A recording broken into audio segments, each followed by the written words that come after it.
What's up, gang? It's time for another update on PageMotor, which is the software that is going to replace WordPress. It is the software that you will be using to build websites forevermore. All right? So last time we talked, I showed you the theme editor for PageMotor, and I also showed how there's two themes. So with WordPress, you have one theme, and that theme runs your front-end design.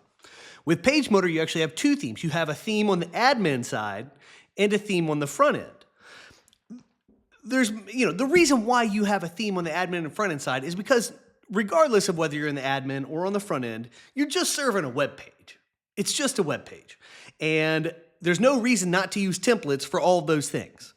And so I kind of explained this last time, but it's worth repeating here. The WordPress admin is a tortured mess. The code that makes the admin work is an absolute disaster. And that's because it was done in many different pieces at different times, and there was no overarching system to say, okay, this is how these pages need to work. These are the patterns that we're using here. Here's the leverage we have because we're using these patterns. All that stuff is absent from WordPress. So it's really limited the way the admin has been able to be built out. And now that's one of the main complaints about WordPress, just that it is complicated. It's difficult to use. And when you hand off a site, if you're an agency, if you're a developer, when you hand off a site to a client, it is terrible to try and explain how the whole thing works to them. That's a big part of the job. And it's a rough part of the job because not only do you have to build the site up to the specs that the user wants, but then you have to kind of teach them how to use it. And intuition doesn't really apply. And there's another aspect of this that is really affecting WordPress right now, and that is if agencies and developers who build websites for people increasingly don't use posts, the post type. So when we go to create content, we have, if you just going to create a web page, you have an editor and all this stuff. In WordPress, there's posts and pages, but the editor looks the same. You're basically doing the same thing, but posts are intended for use in blogs, and pages are kind of the core pages of the website. That's the most basic thing. The problem arises, though, is because nobody uses blogs anymore. And posts create all these complications for developers, but really more so than those complications, it's just the fact that end users now have to decide, am I going to do this or am I going to do this? It creates confusion, but it's really unnecessary confusion, and that just needs to go. So one of the big things that I'm trying to achieve with PageMotor, and that that's going to make things so much easier for everybody, is just simplifying the way you create content, the content types that exist on your website, the use of themes on both sides so you can control more things. All this stuff is leading to a much more simplified environment. And I'm going to take you through the new stuff that I've built since the last update. I'm going to take you through all that stuff right now. So again, last time I showed you the theme editor, which is accessible here. So we've got a way to create themes. You can add CSS. We've got a really enhanced SCSS environment where you've got includes and mix-ins. Really, really cool. You've got a basic CSS editor here if you want to type some CSS in there. I'm obviously not using that because I'm using includes and mix-ins. I could add some stuff here if I wanted to, but I don't need to because of the way the environment works. There's a data manager to back up, import, and restore your theme settings so you can save your design at any point in time and then, go tinker with it. You don't like it, you can restore the old state. Really, really cool. So I showed you this stuff last time. That's the theme editor. Well, now I've got the content editor is working. So you can actually build out a website with PageMotor at this point. It's really cool. So we'll start with that. We're going to start with the content. This is really, this is a huge, huge improvement over the way WordPress works. So let's walk through it. So basically, the foundation of the stuff you create in PageMotor is content types. And WordPress really fails here. I just alluded to this earlier with the post versus pages. That's just the tip of the iceberg. But, if you think about a website, you've got a couple of specialty pages. Most of the stuff is just a page. So we have the page content type here. But you also have the home page. That is a unique content type because it's kind of different than the rest of your site. It's sort of, you might want to display more extravagant things on the homepage. You might want to do some different things. You know, there's a lot you might want to do with your homepage. It's necessarily different than just like an article, which might, an article is suited for a page, but your homepage is fundamentally different. So there is a content type specifically for your homepage. So we can look at that. So we go in here, we've created the homepage already. If I hadn't created it, it'd give you an option to create it. So here we go, here's the homepage, and we've got some stuff in there. I'm gonna go over this in just a little bit, but it's super simple, this is it. You got a title box, and a place to enter your content for now, okay? Super, super simple. That's all you really need to do with a homepage. We go back here, we'll look at the page content type. I mean, you might have noticed here, I created this cool little breadcrumbs thing for the admin, but I really like how this is useful for navigation throughout the admin. It really tells you exactly what you're doing and where you are, so you really get a good idea of what is going on. So let's look at, okay, so we've got the home content type, we've got the page content type, which is super intuitive, and then we've also got a 404 page, right?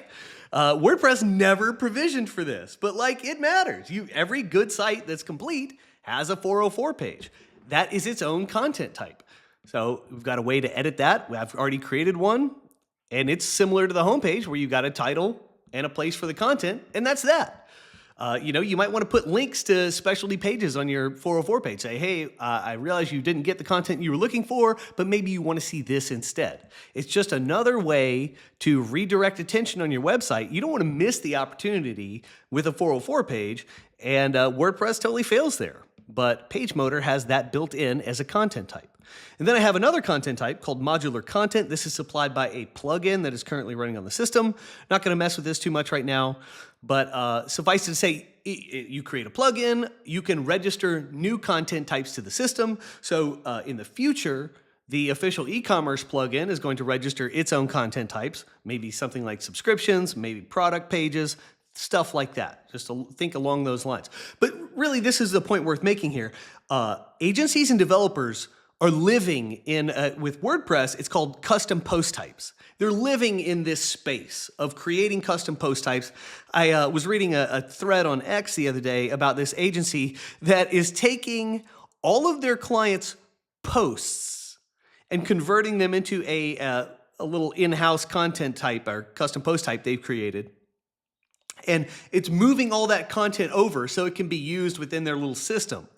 And it strikes me, this is such a useless bit of work to have to do, to convert the blog, the post content type over to something else so that it can be useful in a different context. Like, I get why they're doing it, but that should never be necessary. The fact that that's even necessary, the fact that they're spending resources and time and putting all their customers through this, it's an indictment of WordPress. Like that is bad news that they're having to do that. So with PageMotor, all those problems are going to disappear.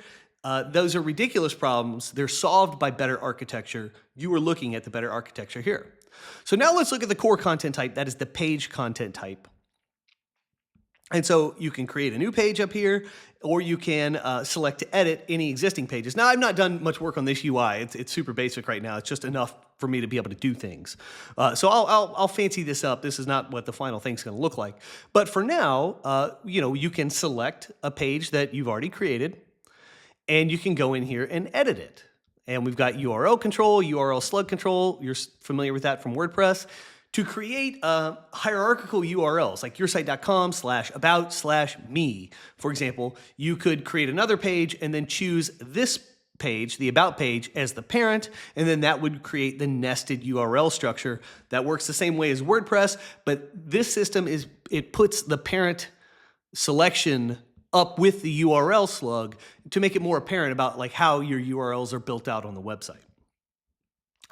Nested hierarchical URLs are an important component of any really organized website. And I think this is something that people who work primarily with WordPress maybe not familiar enough with. But this is really kind of a foundational thing for building out a website. So I want that to be prominent here in PageMotor. And indeed it is. And so last time I told you that I was going to build out this content editor because there was no actual editor like this, a WYSIWYG editor. That did not exist in the last video, okay? So one of the big things I've done since then is build this in, and it is amazing. So we're gonna go back to the home content type because it's the best page for now. We're gonna look at this. Now this is super, super cool, this editor right here. So it is a tiny MCE editor. This is what WordPress has used forever. The problem is WordPress uses an old version and an old skin, and it just looks antiquated. Okay, it looks antiquated and it doesn't work as well as it should. This one is modern, it's sleek, and it has lots of content formatting features that are absent from WordPress. Some of these are pretty tricky to do as far as like getting the code to work, but it's certainly not impossible. And I want to show you exactly what's possible with an editor, because WordPress has led us all to a place where we can't see things simply. We've got too many layers of complication. We can't really see what is just basically happening here. And I want to help illuminate some of that today. So with the editor, like the WordPress editor is so limited, and it's been known that it's been limited for a long time. And that is why the Gutenberg project even came about. And the Gutenberg editor is, the block-based editor for WordPress. And I mentioned this in the last video, but it is too darn complicated for normal people. Okay? I understand why I understand the power some developers see in something like a block editor. Okay? I get that. But the reality is, the developer is going to deal with the site for some amount of time, and then they're going to hand the site off to a client. And from that point on, the client is going to be managing the content of the website. And if they're going to have to be stuck into the block editor, it's just not simple enough. Like there's too much going on. Like, oh my God, you're clicking on stuff. You got all these things popping up. You got all these options. You don't know what the heck's going on. My thesis about this kind of thing is that the content editor needs to be as close to a word processor as possible. To actually be good, it needs to work like a word processor. The reason why is because everybody who interfaces with computers has already developed skills to work with a word processor. It's super basic. I don't want people who just want to create content on a website, I don't want them to have to learn all these new skills and all this technical stuff about websites just to be able to create some content. That is insane. There's no reason for that. They should be able to create really nice pages with all the features and stuff that you can think of. They should be able to do like 99% of that from within the editor. With PageMotor, you can do that. This editor right here is super powerful. So it's got this handy full screen option, which is really great. So this is a WYSIWYG environment. What you see here is a reflection of the current front end theme that's running on this test installation. So it's got a front end theme. It's got some design settings, which I'll show you in a little bit. It's got some design settings. Those design settings feed what you see in this editor, okay? So this thing is totally WYSIWYG. This is too much information, but the theme spits out a style sheet for the front end of the website, and it also spits out a style sheet for this editor. Okay, so what you're going to get on one side is the same as what you're going to see on the editor, which is really great. This is true WYSIWYG. That hasn't even happened in WordPress. You could kind of mimic that, but even that was limited. There were certain things you could not do. My software focus for WordPress gets as far as you can get with the classic editor in WordPress as far as WYSIWYG stuff, but even that is super limited because there's the way that editor is presented and the WordPress admin environment. It's just not perfect. The point of PageMotor and its content editor is to capture that perfection, to make it as good as it can be, a faithful representation of the page that you are actually creating. So this is really cool. So let's just walk through some of these features right now. First thing here, we've got a drop cap. This is really cool. So if you highlight any text, you get this little handy pop-up menu, okay? And this is called inline styling. So that's why this appears when you highlight something. When you highlight something, you're doing some modification inline. That's what this is called. You can go bold, italic, you can create a link, you can highlight some text. There we go. You can create a drop cap. You can turn something into code. We'll do that. Doop. The code is highlighted. That's crazy. And then you can also pop you can make an element pop. Now, we're not going to pop this, but you can pop like an image, for example. What that does is creates a little drop shadow beneath the element and makes it stand out off the page. And then you can also center text. So centering also sort of an inline function. All right. So that's really cool, that inline menu. And then you got these basic controls up top. You've got 4 levels of headings. You got basic paragraph styling. You've got something called impact text. Let's scroll down here. I'll explain this other stuff in a moment, but impact text is this. This is really cool. This is a feature of this default theme for PageMotor. But impact text is just text that you turn big. You want to make the text big, and you also want to make it expand out the sides of the content column. Our normal content column here in this context happens to be 644 pixels wide, but the total available screen width, based on the way the design is configured at the moment, is 1040 pixels. Impact text enables you to use that full usable width of 1040 pixels. And it's just a good attention hack. You're scrolling down the page, like boom, you are definitely going to see this because it breaks the normal flow. You've got something called a left side visual anchor. Whenever you read text in a book, in anything, whenever you read text, there is a left side visual anchor. Your eye, when you finish reading a line, your eye immediately goes back to that left side visual anchor. And when you scroll, your mind is keeping track of that left side visual anchor, whether you're aware of it or not. And so when anything breaks that convention, it's going to capture your attention. It's like, oh, pattern interrupt. What do we see here? And we refocus on the things that break that left side anchor. So there are various elements, formatting elements built into the editor here you can use to kind of break that left side anchor and recapture people's attention, which is really cool. I mean, the whole point of creating content is to capture somebody's attention and direct it somewhere, okay? And PageMotor acknowledges that, honors that, and gives you the tools you need to do that from right here within the editor. You don't have to do any fancy stuff. You don't need a developer, don't need a designer. You can just do it all right here from the editor, which is perfect.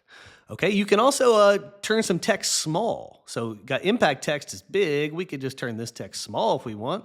And there we go, the text is small, and some different styling is applied. It gives it a little different color. You could think of this as something like disclaimer text, something like that, but you can make some text small. You can make some text big. You can do whatever you want.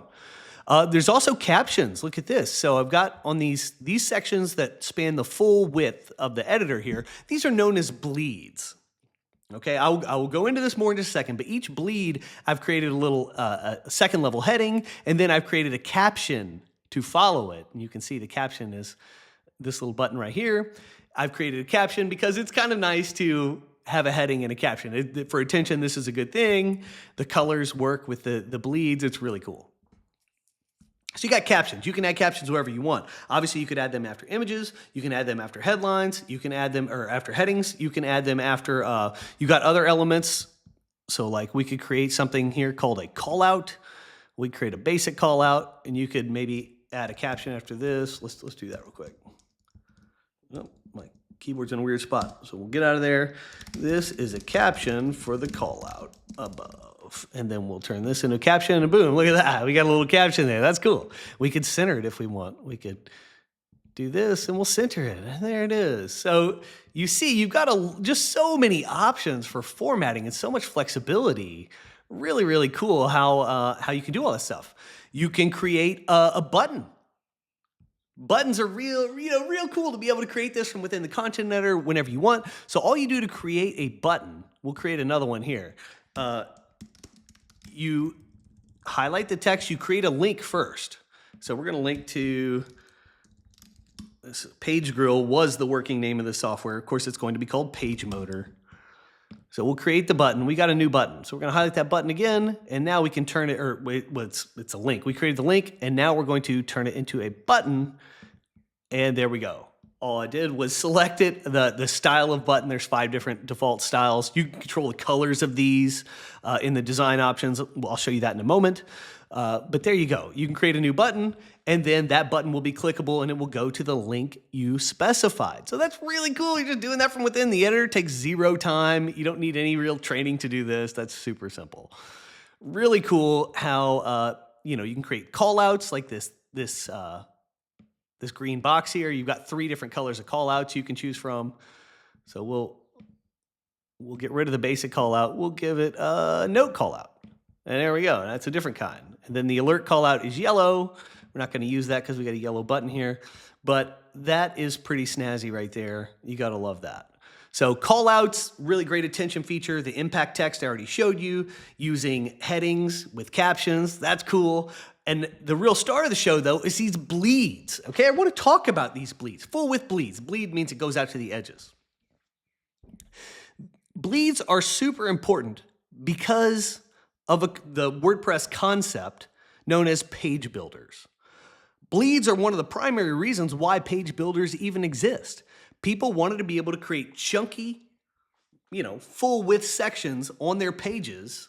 Like, okay, here's the top section, advertise the product. Okay, here's the next one with 3 points across. Like, okay, here's what the product does. Oh, here's another thing with an image on the left and a little description of this one feature. And then here's another full width section with a colored background. And we've got an image on the right, and we've got some text on the left saying, here's what this feature does. You can imagine these pages that you've seen out there on the internet.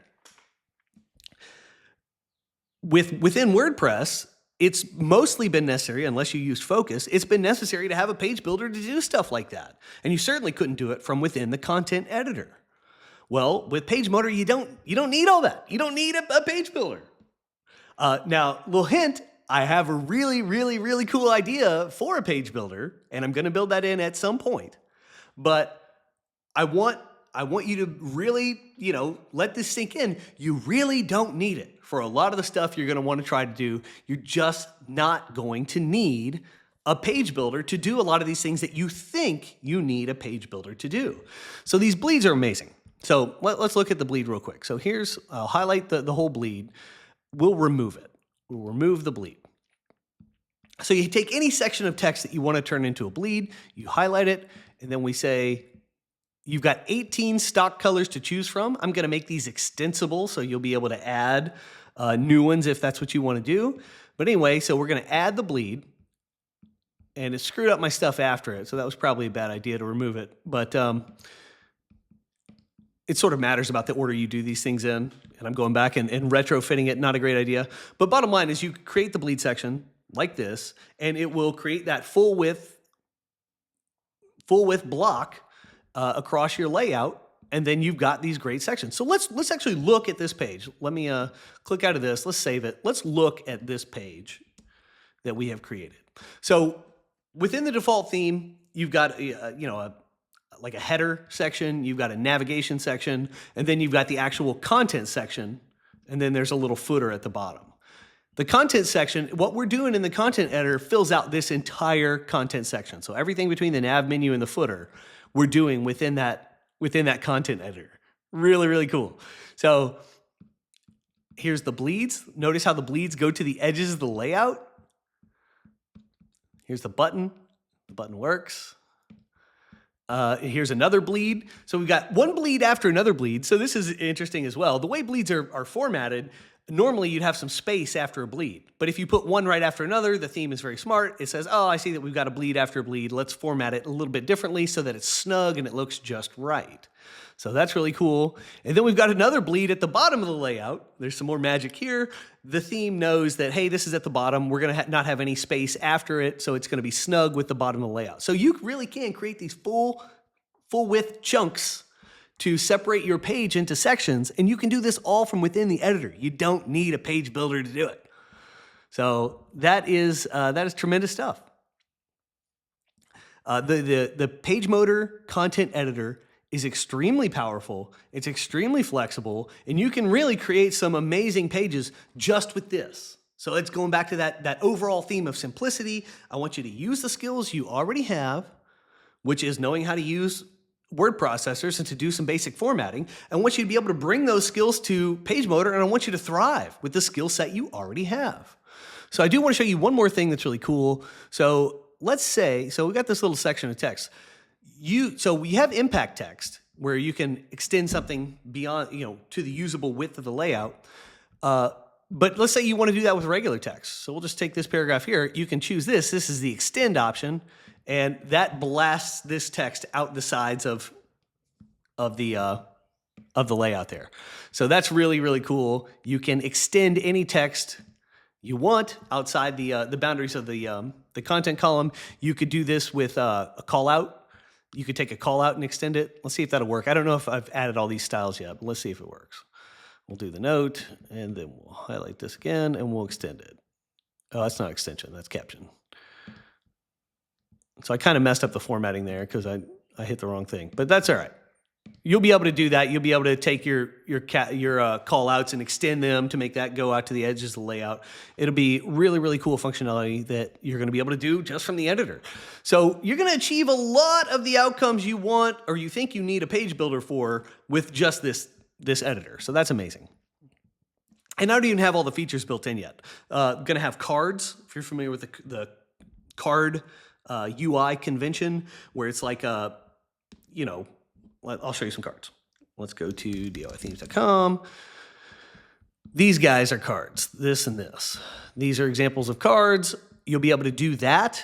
I'm going to figure out a way for you to convey the cards within the editor. So you'll be able to choose, okay, I want this card and this card. I want them showing 2 across. You'll be able to do all that stuff, again, from within the editor. That's going to be crazy powerful. So, things are looking very good here with this editor. I think it's not hard to see that the power of this editor, and also to kind of salivate over the simplicity of this. So that's really cool. All right, let's look at some other stuff. So I mentioned before that like pretty much everything, all the functionality in here in PageMotor is supplied by plugins. There's a very robust plugin architecture and system, and plugins really integrate nicely with every aspect of PageMotor. So anything you want to do, you can pretty much do easily with a plugin. And the real upshot for the future here is that AI is going to be able to develop your plugins. You can say, I want something that does this, and it'll do it. It'll be able to do it really easily because the plugin architecture is so solid and so patternized that AI is going to be able to thrive with building components for PageMotor. So we can look at this. So plugins are super, like I said, they're super integrated into every aspect of PageMotor. And one of the things that plugins do, or can do, is have site-wide settings. So this is something you want to set once, and it applies everywhere on your site. So like even if you changed your theme, for example, it wouldn't matter. This plugin would retain its settings and it would still work. So some things that you want to keep site-wide and not have changed if you change your theme or if you change anything else in the future is something like your Google Analytics. So you put in your Google Analytics measurement ID, and then that stuff appears. We'll do a little fake one here.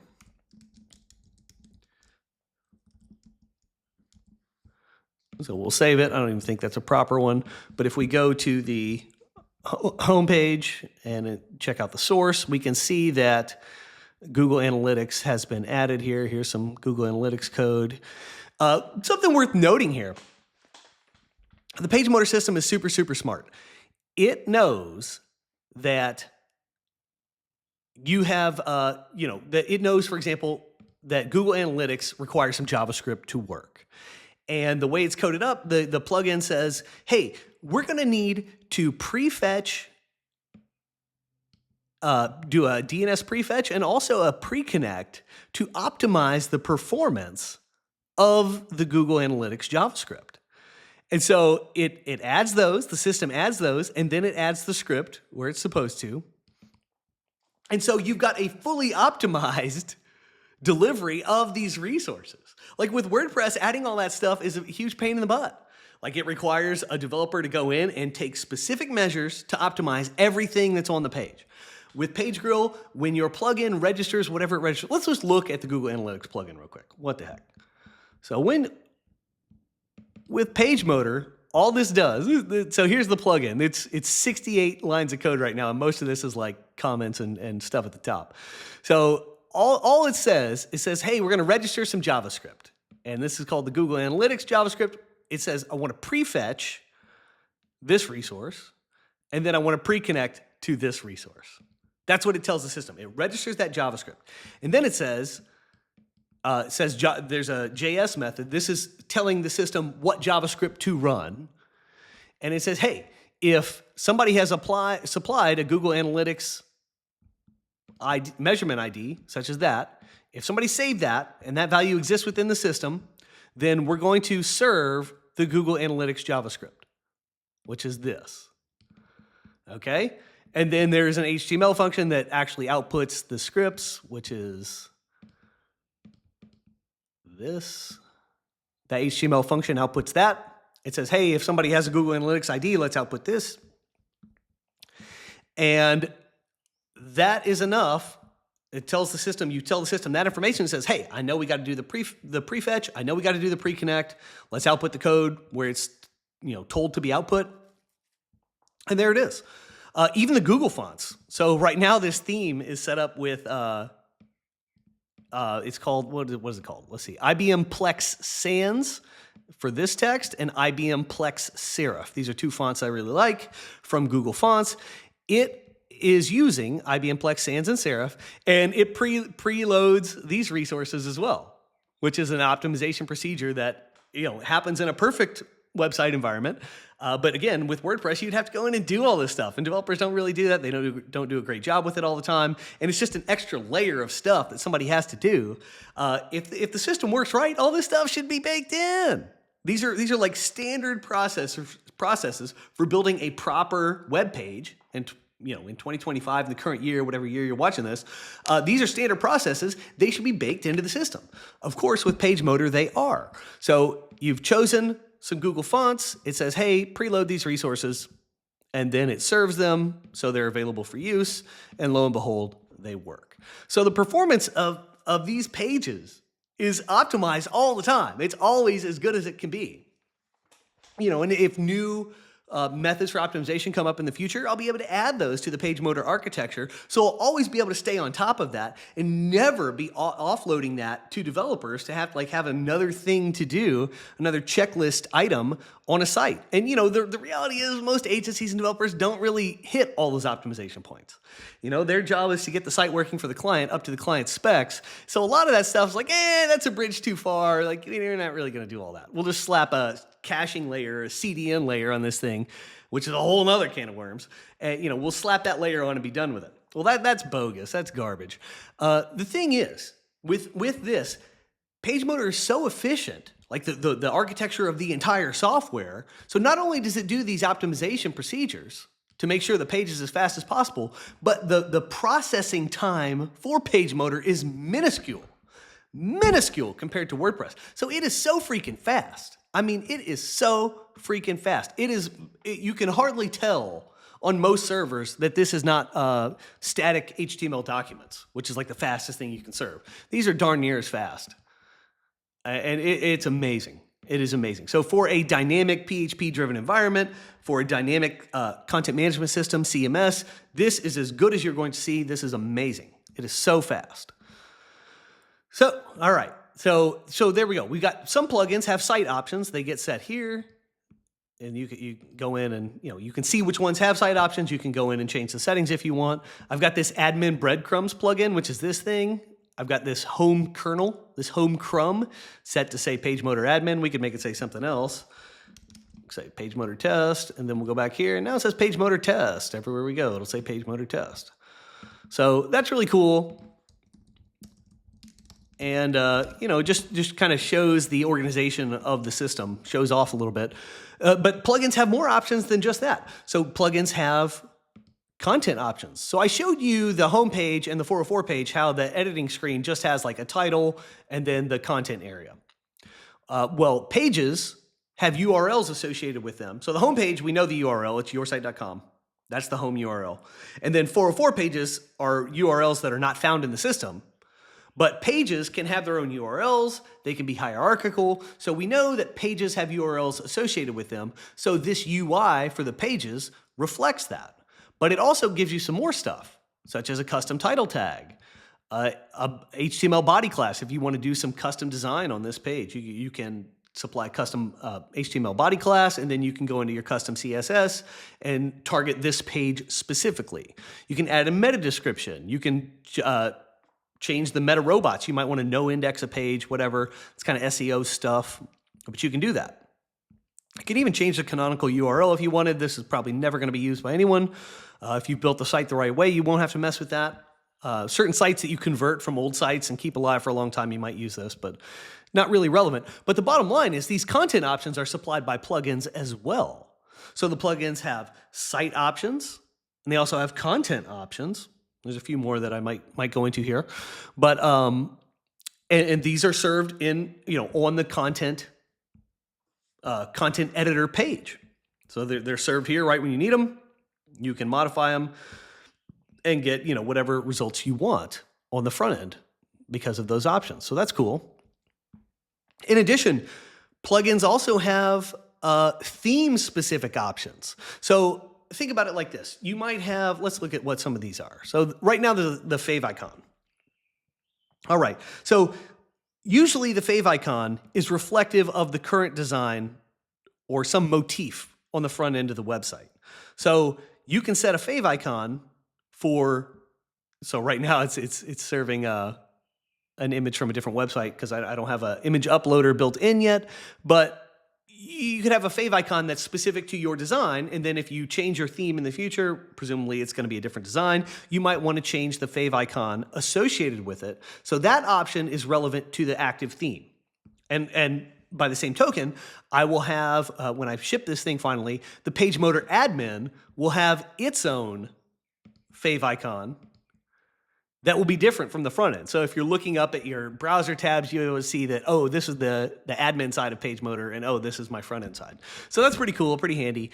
But there's certain options that you could set, the plugin might want to set that's relevant to a theme, and there's some that you might want these options to be relevant to the theme, but not to the whole site. Now and forever, amen. You might want them only to be relevant in the context of the current theme. So plugins have that capability as well. And I'll show you this stuff. Actually, I'll show you that now. It's super, super simple how this works. So here is the plugin model. So this is like the skeleton framework for all plugins. They all inherit all this stuff. This file is only 235 lines long. Like, that is not much considering how powerful these plugins are. So it's got some properties here. Some properties that are used by the system, those are underscored, but really, and it configures everything, it sets everything up, it initializes all the functionality. But here's the methods that a plugin, if an actual plugin, such as the Google Analytics plugin, we'll look at that real quick. So this thing uses a register JavaScript function. It uses a JS function. This says, hey system, I want you to know that you've got this available. The JS function says, hey system, output this script on whatever page this plugin is included on. The site options says, hey, I want some site-wide options. So that's for Google Analytics, that's this. So this plugin containing this little bit of code tells the system, hey, I want some site options. So it's going to put them in this area of the UI. And it says, here's the option. It's called GA, and it's a text input of medium width. It's got a label of Google Analytics measurement ID, which we see here. It's even got a tooltip. And it tells you what to do. And then the tooltip appears here. Hey, super easy. And that's it. That's all it has to tell the system. And the PageMotor system knows how to organize the thing. It's going to be able to save and retrieve that option. So now in the HTML method here, it just asks, hey, if the site option, GA, if this exists, if it doesn't exist, we're not going to do anything. If it does exist, we will, here it is. It's tracking here. It says, hey, if it does exist, let's set it to this, and then output this script and use that measurement ID in all this code. That is amazing. And then this HTML method, this says, hey, when this plugin is called within the context of a template, output this stuff. That's it. So within the larger plugin model, we've got a construct function that a plugin could use, but doesn't have to. Content types, it can register content types. We already talked about those, like home, page, 404 page. I alluded to the modular content. That plugin registers a content type through this function. Got site options, content options. Content options was those options after the content here in the editor. These are content options. And all it is, it's like the site options in Google Analytics. It's just an array. But we'll look at, so which one here's custom title tag. We'll look at that real quick. Title tag. Here it is, content options. And the way the array you need for this is just a little different. You tell the system which content types you want these options to apply to. You give it a title, so that way that shows up. And then you say which fields do you want in it. So the fields are the title field. It's an input. It's a text input. It has full width, so it's going to span the entire width of this thing. It's got a label, custom title tag. It's got a tooltip, and it also has a counter. Do you see this counter? It's got a counter, and here's the counter. So you start typing, this field has a counter. So now you know how many characters are there. And search engines allow about 70 characters for the title. So that is handy. That's super cool. And that's all it has to tell. That's all the plugin has to tell the system to add that. And now every piece of content, every page on your site can have this functionality. And then if you supply a custom title tag, it will be output on the front end HTML. Let's find a page that actually has custom title. Maybe this one. Yeah, this one. So this is the test page. Let's go to the test page. Let's look at the source. And it has a custom title tag. And also has a custom meta description. Look at that. So I've supplied those items on this page, and there they are in the front end. Easy peasy. And the only thing that I needed to tell the system, the only thing the plugin needs to tell the system to do that is this. The plugin's not responsible for saving that data. The plugin's not responsible for retrieving that data. It all just works. That is incredible architecture compared to what we've had with WordPress. If you're a developer or an agency, the power here is immense, and it's just so simple. Look at this, is nothing. Let me ask you a question. You see how simple this plugin is. This 48 lines of text, and the first 14 are all, like comments and stuff to register it in the whole system. Now, do you think who stands a better chance of making this stuff work with AI?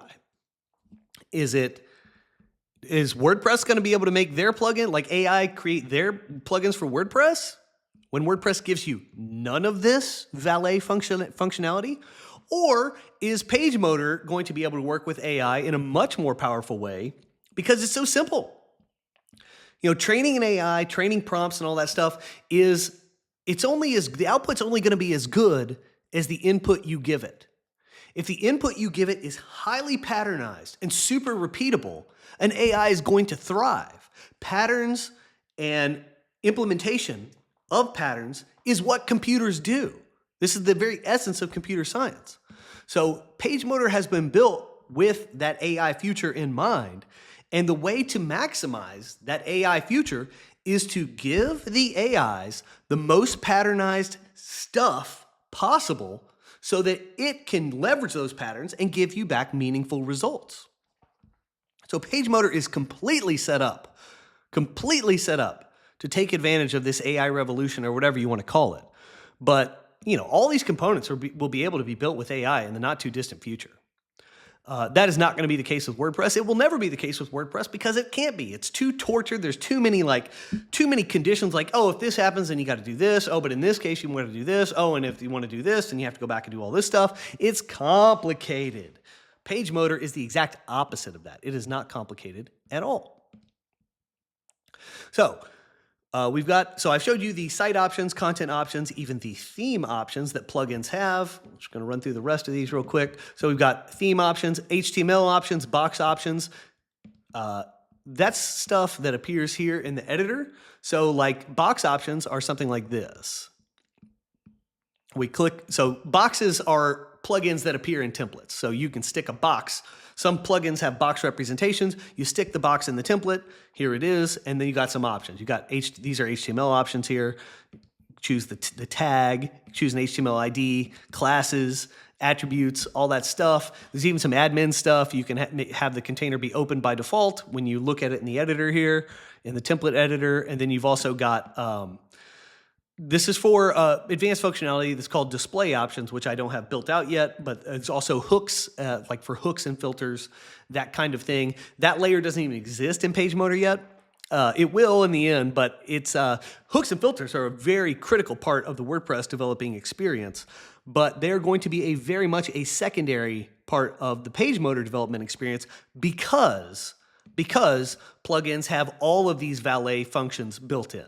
So with WordPress, you would use hooks and filters to say, hey, I want to initialize this functionality at this point in the thing, show it in this part of the UI, all that stuff. You would need hooks and filters to do all that stuff.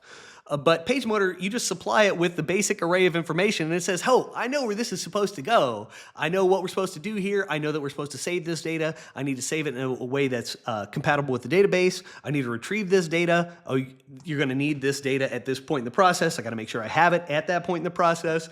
There's so much that needs to happen with data and with all that stuff. And with WordPress just says, okay, figure it out. And oh, by the way, you have to figure it out within the context of our extremely tortured system.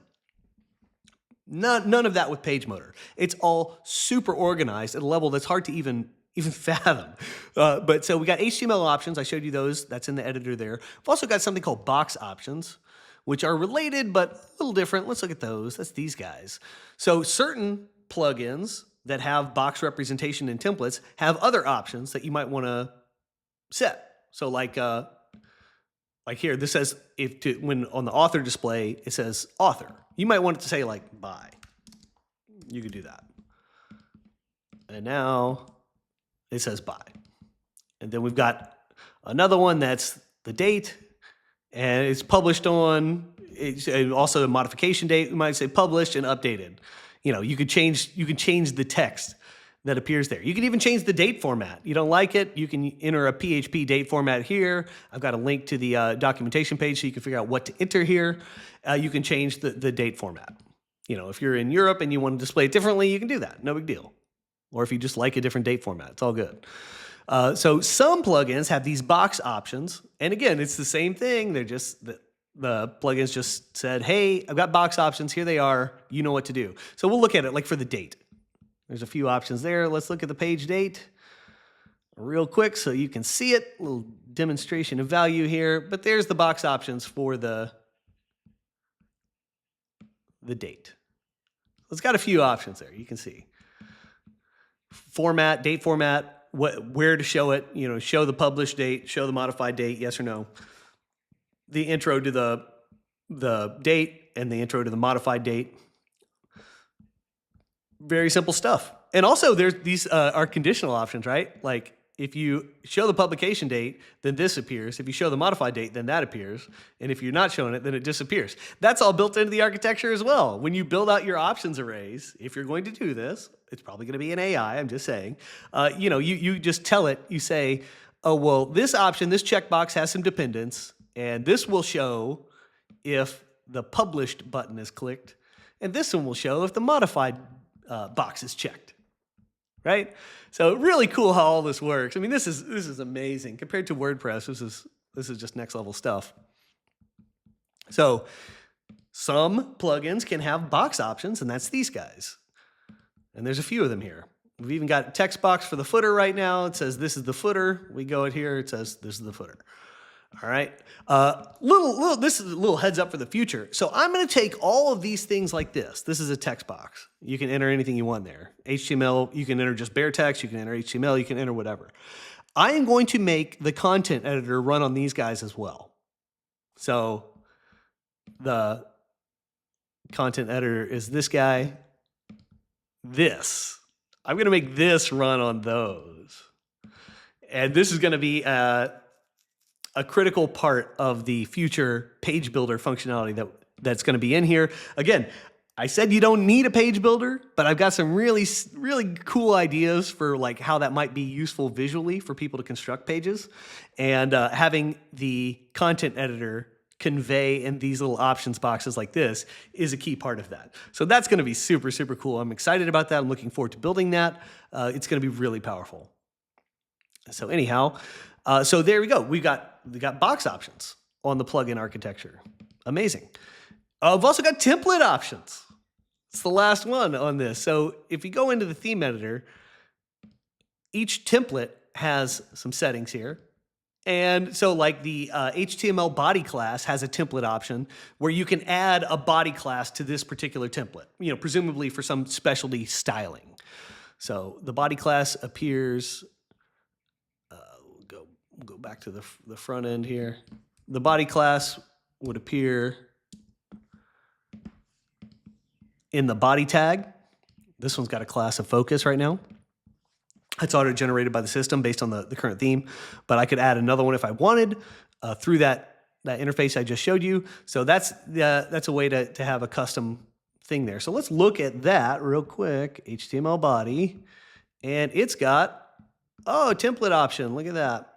And that's all the code that is necessary to add that here and have this option. So now every template can have its own custom body class if you want. Now, this is not something most people are going to do, but I'm just showcasing the functionality here. So plugins can have all sorts of options that convey in various parts of the software, and all the options you might need in all the places you might need them. Even an uploader, if you're going to upload an image or something like that. I showed you that registered JavaScript function. So there's a registered JS function. There's font.js. Let's say you've got you need some JavaScript to serve a font. So like not Google Fonts. Let's say it's something like something from Typekit or some other service, Adobe Fonts maybe. You can supply that, and you can even add the Preconnect and the Prefetch and all that stuff for the optimization. I showed you some of that. You can add CSS. So the Google Fonts adds its own CSS. And that CSS, any CSS you add will get added before the main style sheet. And that way, within the main style sheet, you can use that to customize anything. Because whatever style sheet appears last, you've got the most control. So you can change anything that came before it. So therefore, you have total customization ability from within the PageMotor style sheet. So you can always, edit anything or manipulate anything that's come before it. You can always get the outcome you want because of the way this thing is architected. So that's cool. Let's see. So within the plugins, we got that JavaScript method. This says, hey, run these it says, okay, there's certain JavaScript that's been registered within the system. It says, hey, use these items, these JavaScript that's been registered with the system, and run these specific ones. Because a lot of scripts can be registered, but none have to run. So a plugin actually has to tell it, hey, run this JavaScript on this page.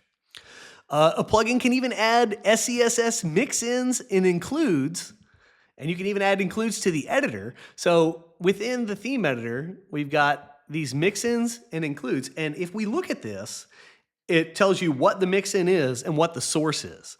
I don't have any plugins registering SCSS right now, but if I did, it would say the source for this was some plugin.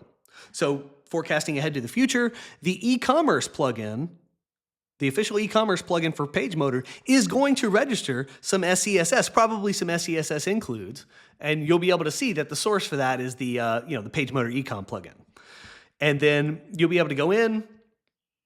It will automatically add that at the bottom of the style sheet, so it'll automatically be integrated. So the plugins won't have to register their own CSS and like output them on every page of the website and have like 30 CSS files up here, which is just absurd. It'll be able to integrate it tightly into the theme. And the real benefit to doing it this way, to having it conveyed through mix-ins and includes, is that the plugin plugin CSS can use the variables that are already defined in the system. It's crazy. So I'll show you an example of this. Let's do formatting. So over here, like a lot of these, look at all these references. These are all variable references over here. Anything with the $sign, those are variable references. So this is an SCSS file that's currently loaded into the theme environment. Everything it's referencing is a variable that exists within the system. I'm talking font sizes, line heights, spacing. This is a big one. There's 6 core spacing values associated with this. And so pretty much if everything uses those core spacing values, then everything is integrated, everything's gonna look about the same. If it's using the font sizes, for example, it's not having some weird font size now just coming out of nowhere from the plugin can say, hey, use this value from the theme, and then the end result of the plugin is gonna be it's totally integrated into the design. That's been a huge problem with WordPress. I would say this is the most significant problem in WordPress development now, is that WordPress itself doesn't do anything significant. You can't do ecom just from WordPress. You've got to add a plugin. And when you add that plugin, the problem these plugin developers have is, oh, well, there's 80 zillion themes out there. We can't integrate our stuff into that theme because we can't accommodate infinity themes. That's crazy. So what they do is they just say, screw it. They strip out your theme completely and just serve their own thing that looks totally different than the rest of your website. Now, I realize I've gone on about this in a couple other videos, but the fact remains, there is no good solution for that in WordPress. But with PageMotor, the plugins like the ecom plugin can say, hey, here's the stuff I want to integrate tightly with the theme, and it can be perfectly integrated out of the box. That is such a massive development savings and such a win for users. Such a win, because you're going to get something that's actually bespoke integrated into your current environment. And here's the clincher. When it's integrated in that way, you can go into the design options for the theme. And this is something I worked on a bunch since the last video. This did not exist before. Here it is. You've got a plethora of design options. I realize that probably looks like a lot of stuff. You've got all these design options for changing the way your design looks and works. You can change, font size. You can change all the fonts, colors, the layout width, the way it works in responsive environments. Just everything about it. I mean, every little thing. You can change the impact text. You can change the font. You can make it bold. You can make it italicized. You can change the color of it. You can change your callout colors. You can change the padding around the callouts. Your bleeds. You can change, the spacing above and below and how the padding and all that stuff. You can get it all exactly how you want it. You can supply custom colors for things if that's what you want to do. You've got tons and tons of control here. Your buttons, remember I showed you the buttons? You can change the button colors, and then the button colors that appear in the editor will change, and the button colors that appear on the front end when they're actually published, those will change as well. That is absolutely tremendous. That is absolutely, let's go ahead and let's just change this for the heck of it. Let's see if that works right now. Let's make it purple. Does that work? Oh my God, it works. Amazing stuff. Amazing stuff. So, this is just a level. So if the plugins integrate tightly into the system, when you change something in your design, it will change on the output that the plugins render. The stuff the plugin does, if it's integrated with the theme, it's going to work the same way. When you change something, it's going to change in your design. So the plugins can be integrated in a way that has never been possible before. And that is absolutely huge. That is going to open up a level of just a level of refinement and integration possibilities that are going to save tremendous amounts of time, and it just eliminates a huge problem for so many people. Like, I know plenty of people that want to do ecom, and then they, let's spend hundreds of dollars on like MemberPress or something like this. And then they're really bummed that, well, hey, my stuff doesn't look like yours, Chris. Why not? And unfortunately, I have to say, well, to get from your little thing where they strip out your theme and serve their own stuff to having it tightly integrated within the context of your theme, that is a huge leap, unfortunately. And it requires a ton of development chops and savvy to be able to do.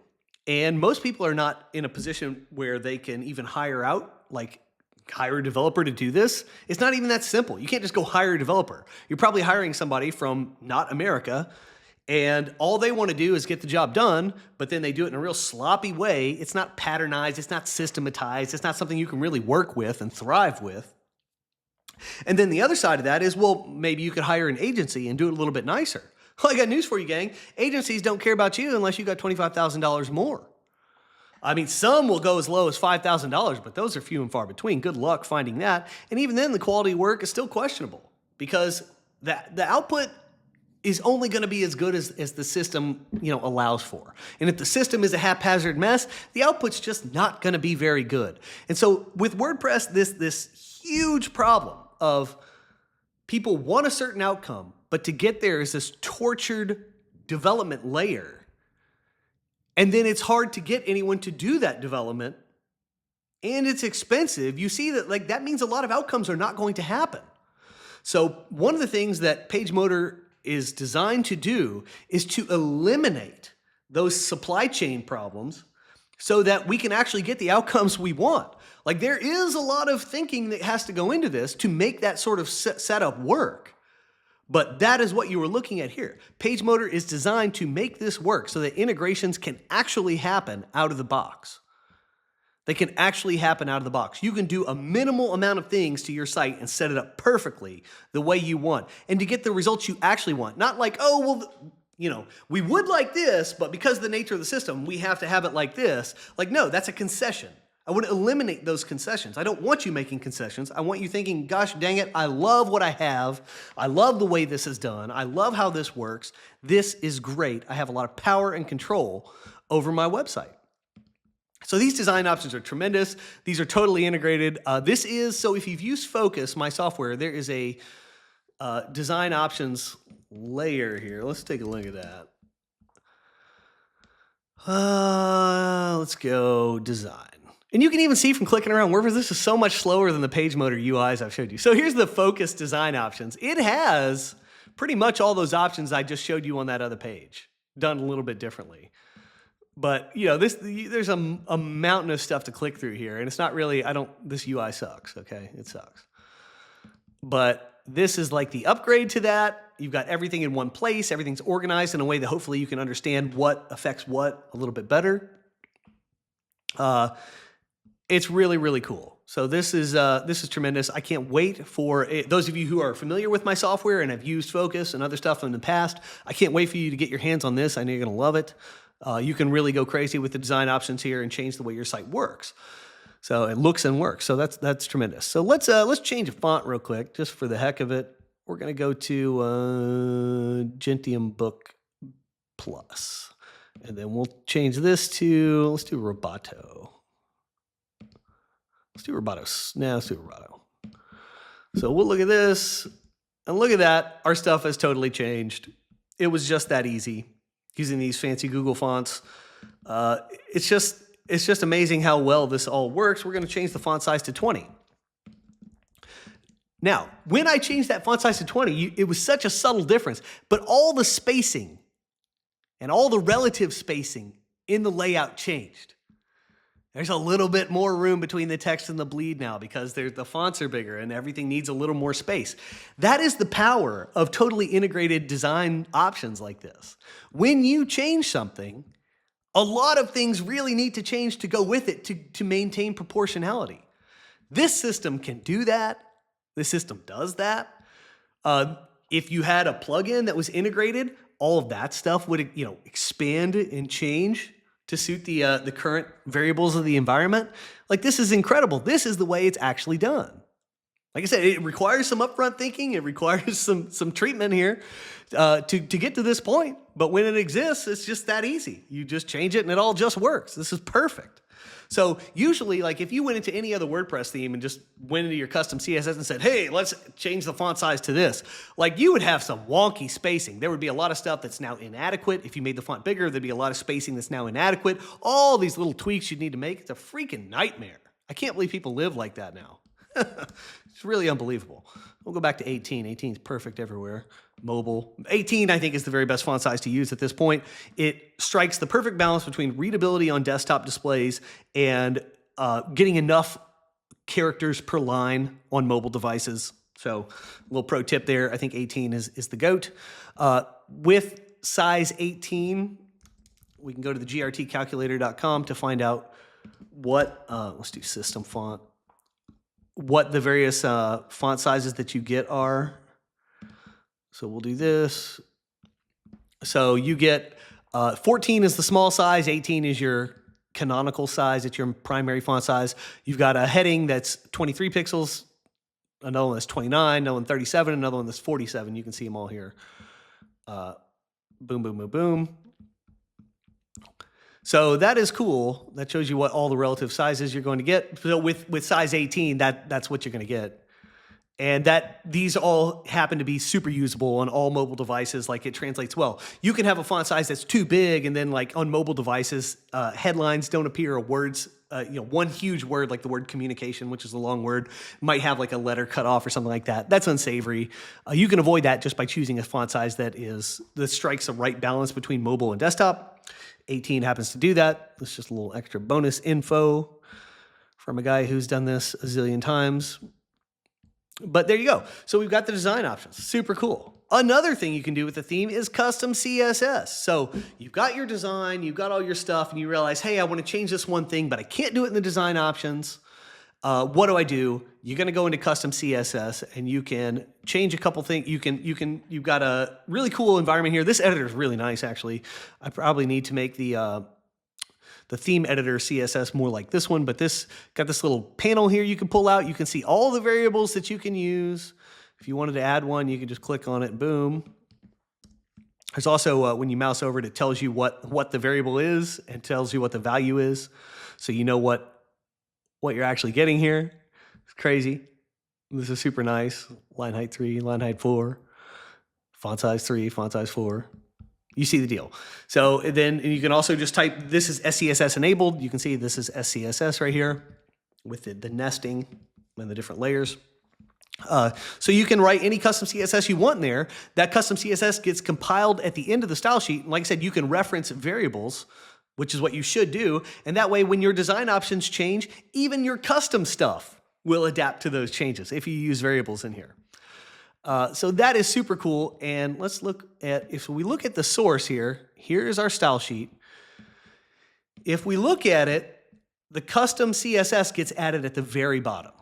So no matter what, you can look at anything that exists above this in any style sheet that's registered to PageMotor, and you can just use this exact, if you want to change the aquamarine bleed, you just use this exact targeting in your custom CSS. Oh, I hit the wrong button. And it will override whatever exists before it. So you don't have to like add a thing for specificity to get your CSS to apply. You don't have to do that. Like anything you do in this manner, it's going to change whatever came before it. So your rules that you establish in custom CSS will take precedence if you just use the exact targeting that you can find in the style sheet above that. So I realize it's a little more advanced. That's for my CSS peeps, but that's incredible too. I mean, if you've worked on websites for any length of time, I know that you have experienced the torture of like a WooCommerce style sheet or something, like figuring out, okay, how much levels of specificity do I need here to get my rule to apply over the ones that already exist on the page? It's a freaking nightmare. And then you also get into the realm of using the important bang, which really is frowned upon. Like a perfect environment is not going to have any of these. It will not have any of these. And you shouldn't have to have them. This architecture makes it so you will never have to do that. You will never have to do that with PageMotor. So that is great. This is the way things are supposed to work because everything has been thought through. Everything is organized in the right way. And that's how you can get these kinds of results. So there it is. That's the new stuff. We've got the content editor working. We've got the content types working. The content editor, we've got, all the plugin options being conveyed all over, being retrieved. I had to do a lot of stuff with data. So if you'll notice this, like, what page is this? This is the About page. Let's go to the About page. So if you'll notice, I've got quotes here, but when you just type a quote on a keyboard, like those are single quotes, these are double quotes, those are prime and double prime marks. Those are not actually quotation marks. This is not actually an apostrophe here. This is a single prime mark. And that's the way keyboard entry works, okay? But to get proper typographic output on your pages, this stuff needs to be massaged. And then the right thing needs to be spit out on the front end. PageMotor does that. Notice these are actual quotation marks, not double prime marks. This is an actual apostrophe. So you enter it as it appears on your keyboard. And then PageMotor knows to turn certain characters into the right thing, which WordPress does it too. WordPress has always been great about this. That's one thing I can say I have appreciated about WordPress forever. The care with which a lot of these typographical details were handled. I've carried that over into PageMotor. This is great. This is great. And the getting this type of stuff to save in a database in a safe and secure way, and then getting this to happen on the front end is absolutely non-trivial, But you know, when I show it to you like this, it's like, oh yeah, cool. And it is cool. It is cool. It's a really great aspect of this whole thing. But that works. That's great. That was not easy. A lot is involved in getting that to happen. But anyway, all that stuff just works. So like you can create a site with PageMotor right now. You can do it right now, a flat site. You can't do the hierarchical page nesting yet. I'm going to add that this week, in the coming week. But, you know, you could run this right now. It is not secure. There's some Ajax saving stuff. So all the UIs save with Ajax. So like if we hit save, boom, page save. That's all an Ajax save routine. I don't have nonce checks on that stuff yet. This is just security crap. I'm going to deal with all that later. All the, you know, the design options, all these things save in that way. Save it, boom. Those are Ajax saves. It's real nice because it's preserves the state of the interface. If you've revealed something or changed something, or even, you know, have like an active field, it's yellow, all that stuff, that state of the page is saved, or it's retained when you save in this manner. We do these Ajax-based save routines. So that's really cool. But, you know, I've got a little bit of security stuff. It's called nonce checks to add to those. I don't have users yet, so you can't like register a new user. There's just the one admin user right now for all this. There's not even a login. So there's stuff I still got to add before we can roll this thing out. But as you can see, we're pretty close. There's a lot of functionality here. We've got the editable elements. That was the box options.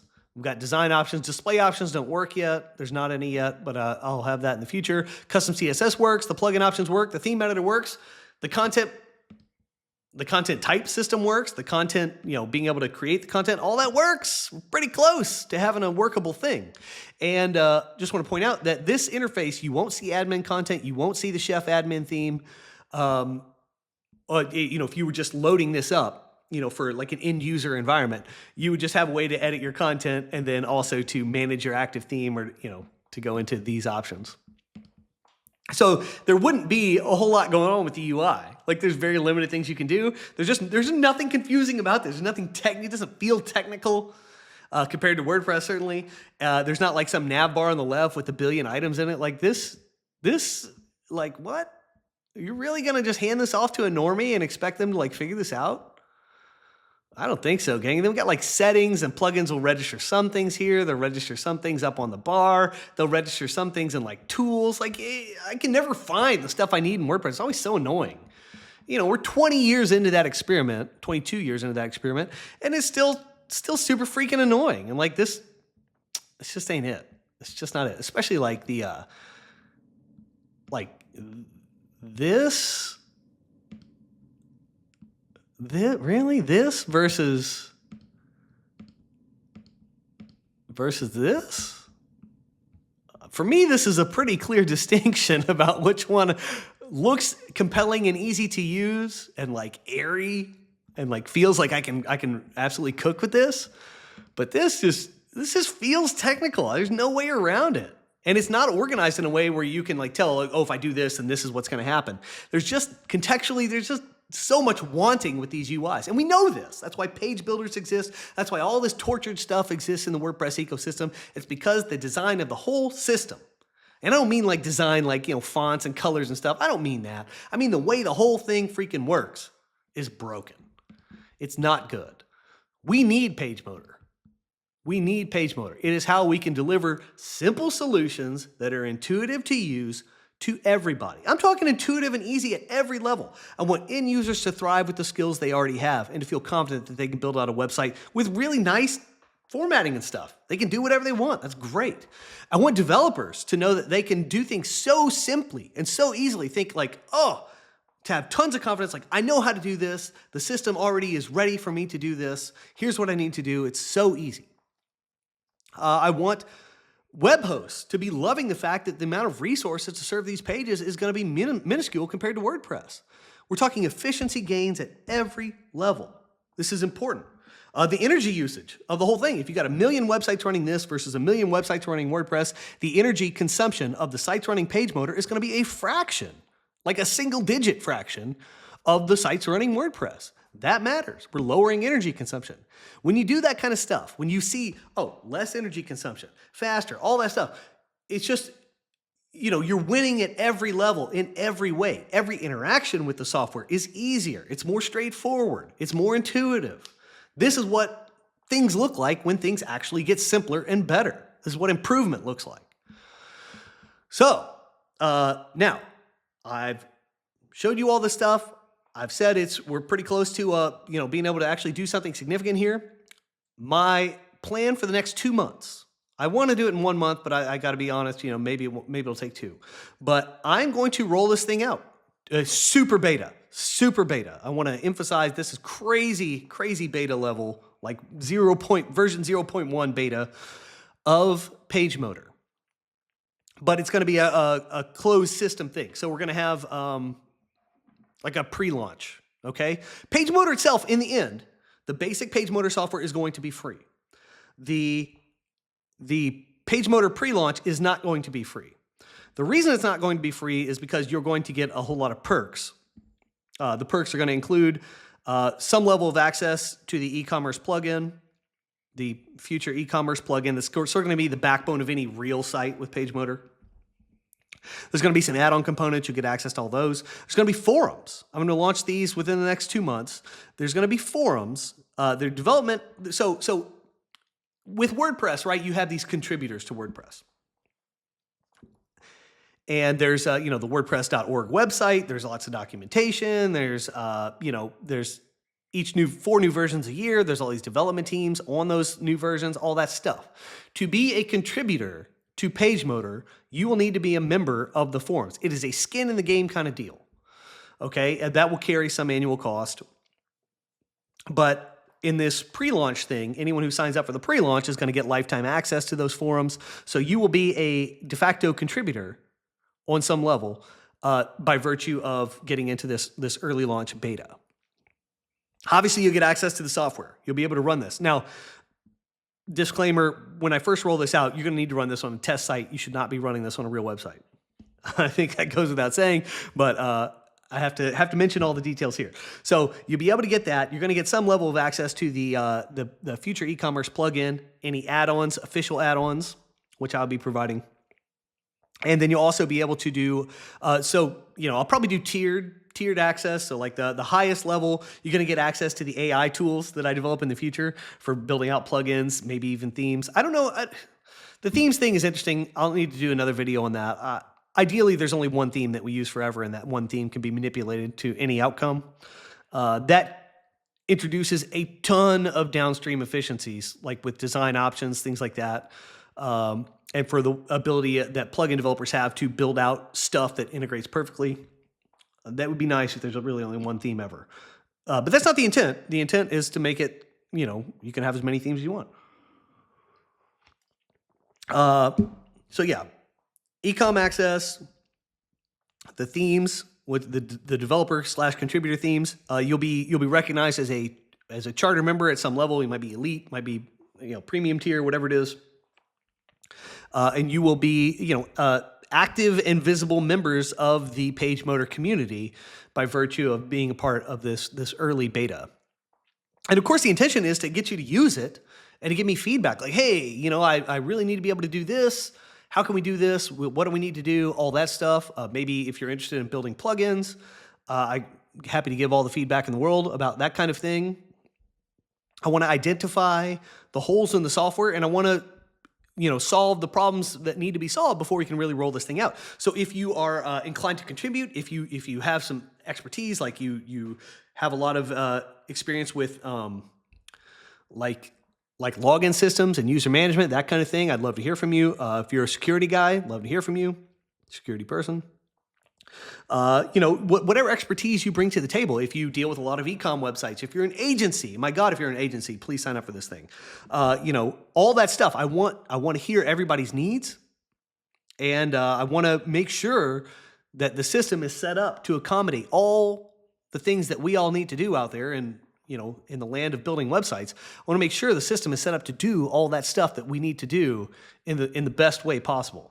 Now, I've tried to, I've showed you a pretty good foundation here, but I know there's plenty of other stuff that we're going to want to be able to do.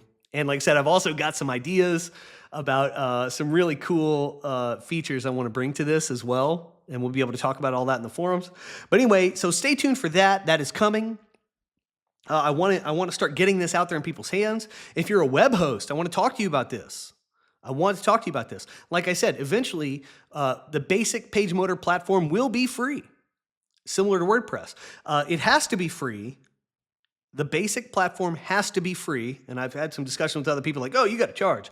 Listen, the basic platform has to be free because I need to be able to make it so that every web host can do one-click installs of this without some big licensing deal. They're not going to be motivated to deal with that. They need to be able to do one-click installs. People need to be able to spool up websites on this. It's not that big a deal if they have this basic functionality for free. This needs to exist so that we can have ubiquitous adoption as quickly as possible.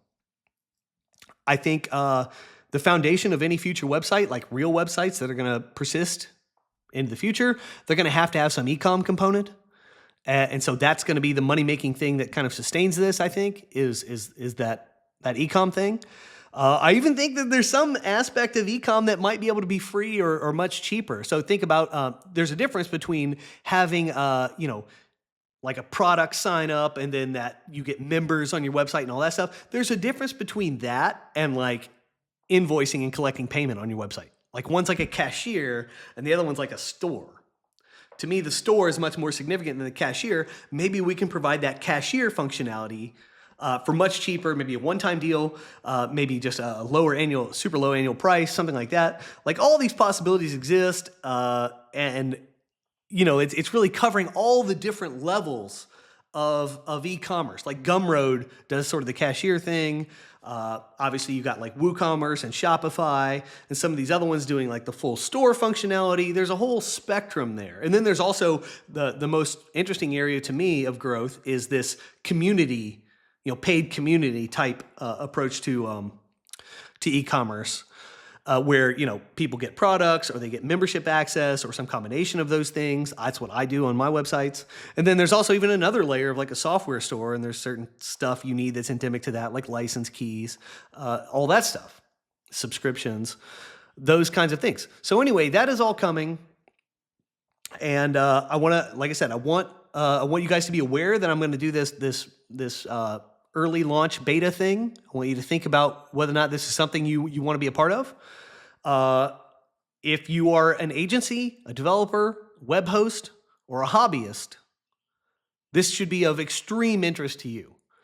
If you work with websites in any capacity, I'm going to make your life much, much easier. PageMotor is going to make things, it's a dream environment to work in. You have the opportunity to work in paradise. You primarily work in favelas. I promise you, even if you don't think you do, you do, and I will show you. But you work in a favela, I want you to work in paradise, okay? That's what PageMotor is all about. I want to take you to paradise, so stay tuned. If you're not subscribed to this channel, go ahead and subscribe. I'm going to ramp up the content over the next few weeks as we get closer and closer to this launch. I'm going to have a couple other specialty videos to kind of reveal some of the way these things work. But stay tuned. A lot more is coming with PageMotor. As you can see, we've already made incredible progress. The system is already really advanced and really refined. It does some remarkable things, but even more good things are coming. All right, gang? Thanks for watching. I'll see you in the next video.